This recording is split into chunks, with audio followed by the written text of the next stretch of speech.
My loyal Rottweiler couldn't handle the hyper-tiny dog I brought home. Her wild games tested his patience, but something unexpected is brewing that I can't explain. I'll never forget the day Daisy, a tiny ball of fur and fury, barreled into our home and turned my life, and my giant Rottweilers, completely upside down. I'm the owner of Dozer, a massive, gentle Rottweiler, and now Daisy and Mocha, two pint-sized pups who filled our house with chaos, laughter, and more love than I ever thought possible. This is the story of how an unlikely friendship between a giant and a firecracker taught me what true connection looks like. When Daisy first arrived, I was nervous. Dozer's my big guy. 110 pounds of calm, loyal dog who loves nothing more than lounging by my side. He's gentle as a lamb, but he's imposing, and I wasn't sure how he'd handle a new dog, especially one as small and wild as Daisy. She was barely bigger than a softball, with a personality that could fill a stadium. From the moment she stepped through the door, she was all energy, yipping, darting around, and eyeing Dozer like he was her next big adventure. But Dozer? He just blinked at her, confused, maybe even a little intimidated. For days, he kept his distance, sidestepping her as she nipped at his paws or tugged his tail. I thought, this might not work. So, I watched them closely, hoping Daisy would settle down. But she had other ideas.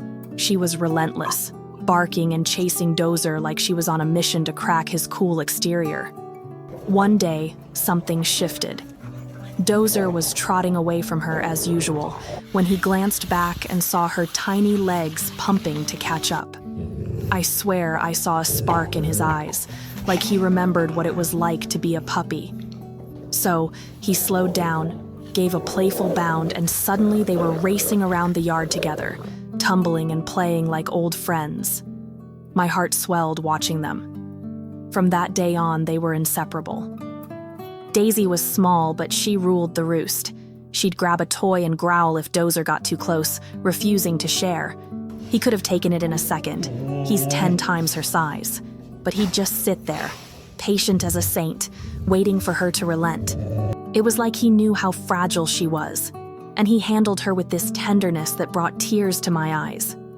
So, I'd watch them, marveling at how Dozer, this giant of a dog, became Daisy's protector, letting her call the shots while keeping her safe.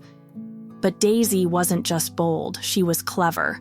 She figured out she could slip under the bed to hide from Dozer, turning it into a game of hide and seek. I'd laugh as Dozer paced the room, nose to the ground, trying to find her.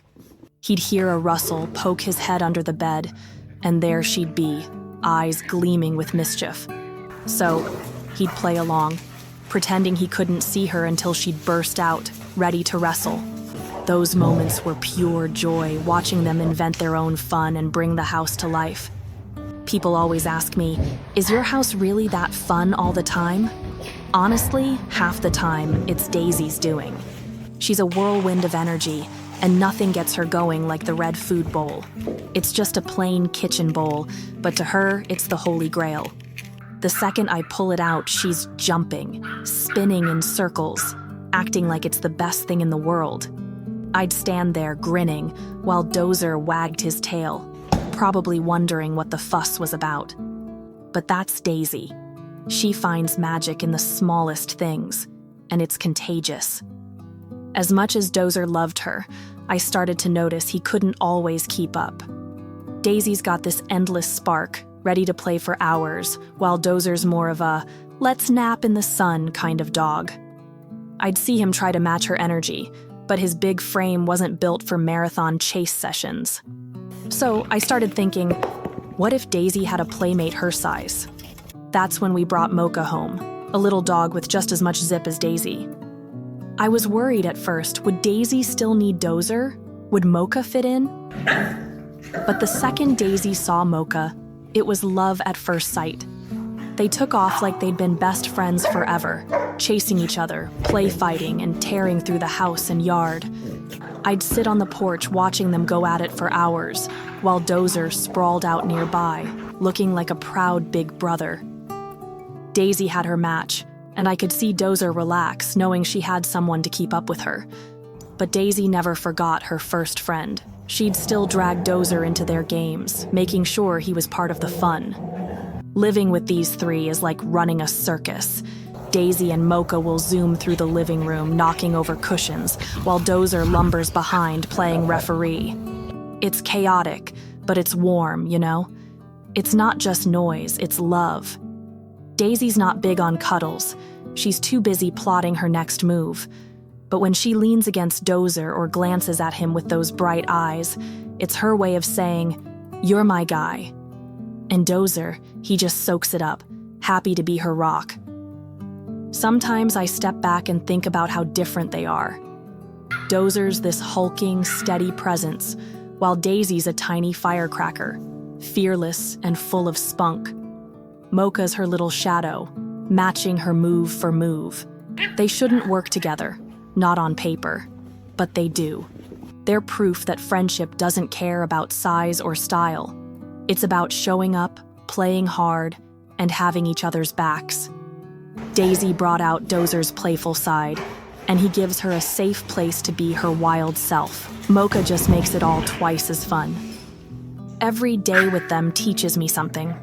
Whether it's Daisy's bowl dance, Mocha's tag team antics, or Dozer's quiet loyalty, they remind me to find joy in the little things. Our home feels alive because of them, and I'm grateful I took a chance on Daisy, then Mocha, trusting they'd become family. They've shown me that love doesn't need to make sense. It just needs to be real. Thank you for watching. If you like the story, feel free to comment, like and subscribe. See you in the next video.